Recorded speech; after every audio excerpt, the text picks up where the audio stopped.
Today we are continuing our readings from the letter of James and from the Gospel of Mark. I said a few weeks ago about the difficulties that the church has had, and I think particularly Reformed churches have had, with the letter of James and how it should be read and understood. And sometimes it has been read as contradicting in some ways the argument that Paul makes on so many occasions that we are saved through grace alone, through the grace of God alone. On a, I suppose, fairly superficial reading, James can appear to be arguing that doing good works is important for our salvation. And you may remember the end of the reading that we heard 2 or 3 weeks ago, which said, faith without works is dead. However, the reading that we shall hear in a moment, I think, clarifies what the letter of James is about. Rather than just being about faith or works, it's about wisdom. In a way like the Old Testament book of Proverbs, from which we've also been reading from time to time recently. Our reading today explains that true wisdom is about integrating our thoughts, what we desire, what we do, and the context in which we do it. Now that is quite a lot to ask. It requires us not to act or speak thoughtlessly. It requires us to be aware of the consequences of our words and our desires and our actions, and to take into account the well-being of others around us. Faith in Christ, though, following his example, guides us into this integrated way of living, to think, to desire, to act wisely. The reading from Mark returns to the question of who the disciples think Jesus is and who they think they are themselves as a consequence of their close connection with him. We'll hear of an argument that they had which indicates that they still had some way to go to integrate their thoughts and their words, their desires and their actions wisely. And we may see in them something of ourselves. In every Sunday service, I say approximately 3,000 to 3,500 words. And that's not counting the hymns nor the intimations, where I apologize if I rather gabbled them last week. I'll try to do better this week. The sermon usually accounts for a little under half of that number of words, at least according to the word count on the computer. I think that's a lot of speaking, a lot of words, both for me to say and for you to take in, even if you only take in some of them. But words are what we Presbyterians do in our worship services. They are our vehicle for worship. Other traditions maybe do other things, more symbolic action, but we basically speak and listen. We fill this hour or so each week with words, and when there are not words, there is music. And for me, often that's the best bit of the service. But there's always sound.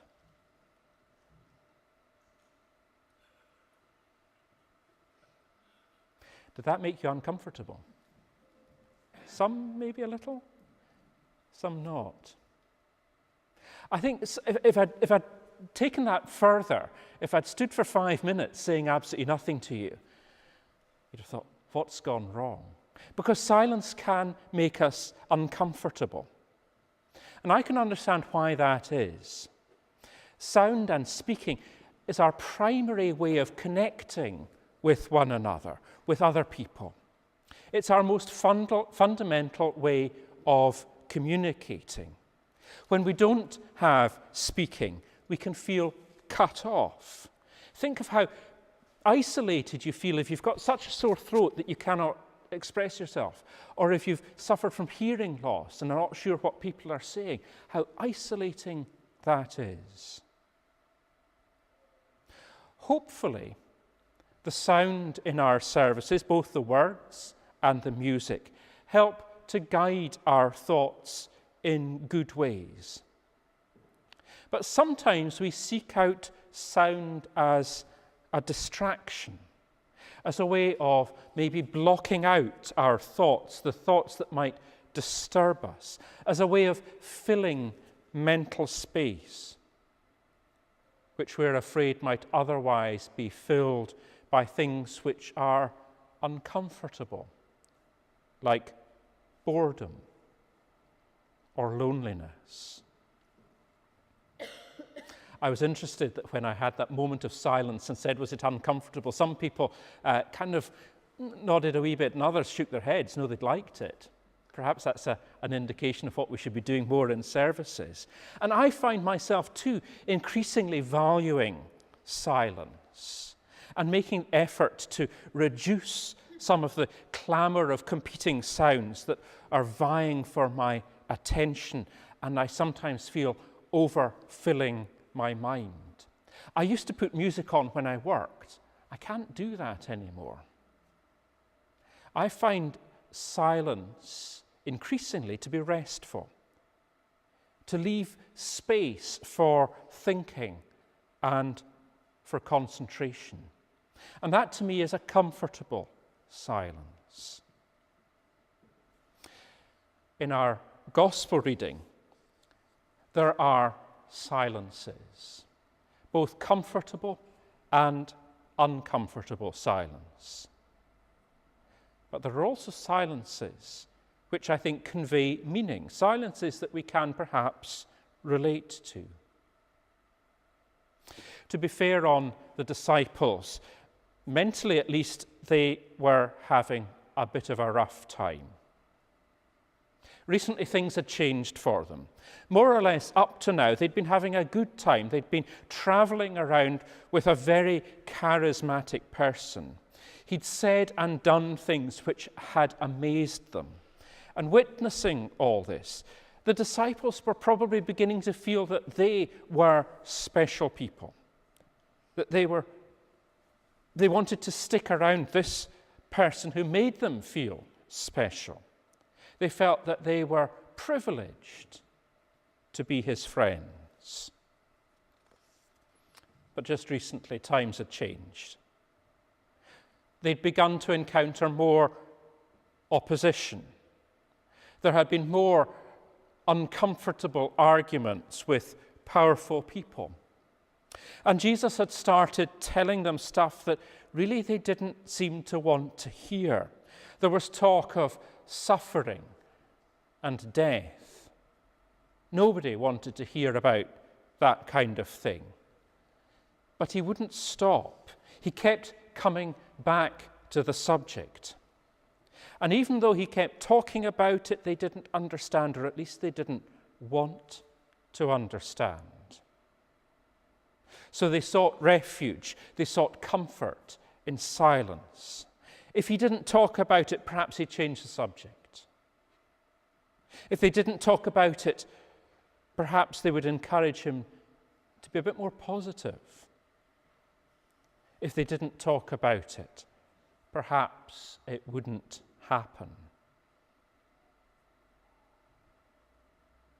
How often have you tried to deal with difficult things by ignoring them and hoping they'll just go away? But the subject of suffering and death wouldn't go away. And since trying to ignore it hadn't worked, they filled the silence with something else, with a silly argument. It was like they were still in the good times, on a high, on an exciting journey with Jesus, when they felt good about everything, before these disturbing thoughts began to creep in. Being with Jesus must mean that they were pretty special, pretty great. But who among them was the greatest? Who was the most special? Who was the most powerful? Who would do the greatest deeds? Who would go on to be the most famous? The argument was a meaningless diversion, a discussion which did them no credit, but a sign that they were a bit troubled. Because when trouble or uncertainty strike, people begin to look out more for themselves, begin to get a bit more competitive, and to think less of the good of all and more of securing their own position and future. But in Mark's telling of this story, the argument among the disciples made Jesus unhappy. He shows us in this passage a rather more tense Jesus, a Jesus who said rather harsher things, a Jesus of whom even his own disciples, his closest friends, were becoming a little bit afraid. When he asked them what they'd been arguing about, they fell silent. They were afraid to admit to him what they'd been discussing. A little gulf seems to be opening up between them. It's a little parable of the life of faith that many experience. There's a time of initial excitement, a time when being a follower of Christ seems to be great, even to make you better somehow than other people. But eventually reality kicks in, and the demands of faith, the responsibilities of faith loom larger. It's easy to sentimentalize the last part of the text with the image of a kindly Jesus cradling a child. I think, though, when we really look at the text, we see not the benevolent, loving, all-knowing Jesus of popular imagination, but we see a man in a difficult and a scary position, aware that he was on a collision course with the authorities, which would lead to his death, but that somehow his death would not be the end, that somehow his death would serve a purpose. It's difficult for us who know the end of the story, so to speak, because we believe that Jesus' death served a purpose and that the cross was not the end of the story, really to imagine how the disciples could have responded to the idea of a purposeful death and a death which was more a new beginning than an end. In reality, if this conversation took place, if it is not, in fact, wholly a post-Easter story, such ideas... I think so too, yes. Right, yes. I think that the idea that Jesus' death could have had purpose was something that would have been impossible for the disciples at that point really to understand. It took longer to really get into that idea. Experience after Easter. And I think that they really didn't understand, because during Jesus' life, before the events of Calvary and the intense experiences of his continuing presence with them, and then the many years of deep theological debate, the idea of who Jesus was still very open. In truth, it was to take several centuries of debate before the church came to an agreed position as to who Jesus was. But I wonder if that's something which can ever be completely settled. Is it not a question with which each person has to wrestle? A question which perhaps ultimately cannot be fully answered. A question which is deeply personal to us, and therefore one which each of us has to learn to live with.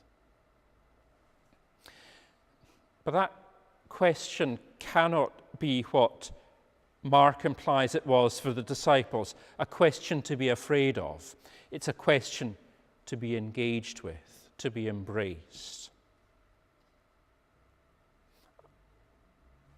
My feeling reading this passage is that the disciples had begun to be a little bit afraid of Jesus by this time. They might have wanted not to look stupid in front of him, but I think that they might have been a little bit more afraid of the implications of the questions that were forming in their minds. They were in the process of finding their whole belief system, their whole worldview, all the things they'd been brought up to think and expect and believe, being turned upside down. And I'm sure we can understand how unsettling that would have been for them. Has it happened to you? Has there been a time when you've thought that all that you have been told about faith no longer makes sense? Or have there been times in your lives that it has seemed better not to ask the questions? My sense is that the reason why there are around the country so few people in churches anymore is that to so many people, the old answers, the old teaching has simply stopped making sense. The genius of Jesus, though, was that he found new ways of articulating truths about God. He gave people a new way to understand the divine. He taught us to call God Father. And rather than teaching about a God who caused suffering, a God that we see in the Old Testament, Jesus reveals a God who suffers with his creation. Rather than a God of condemnation, Jesus revealed a God of compassion. Rather than a God for one people, the Israelites, Jesus revealed a God for all people. Rather than a distant God, in Jesus we see a God intimately at one with humanity. And if we are to be faithful to the understanding of God that we find in Jesus, I think we're going to have to find ways of not retreating into silence, and we're going to have to find ways of not retreating into the old answers and the old formulations which are failing to resonate with vast numbers of people beyond the churches. And we're really going to have to find ways of not having pointless arguments among ourselves. We're going to have to find ways to proclaim afresh the experience of God found in Jesus, and challenge anew those persistent beliefs in a vengeful, judgmental, partisan, distant God. The credibility of the faith will be found both in what we say and in what we do, in integrating our thoughts and what we desire and what we do and the context in which we do it. And so we return to the image of a child in Jesus' arms, an image of love, an image of integrated words and action. Is that something we can do too? Amen.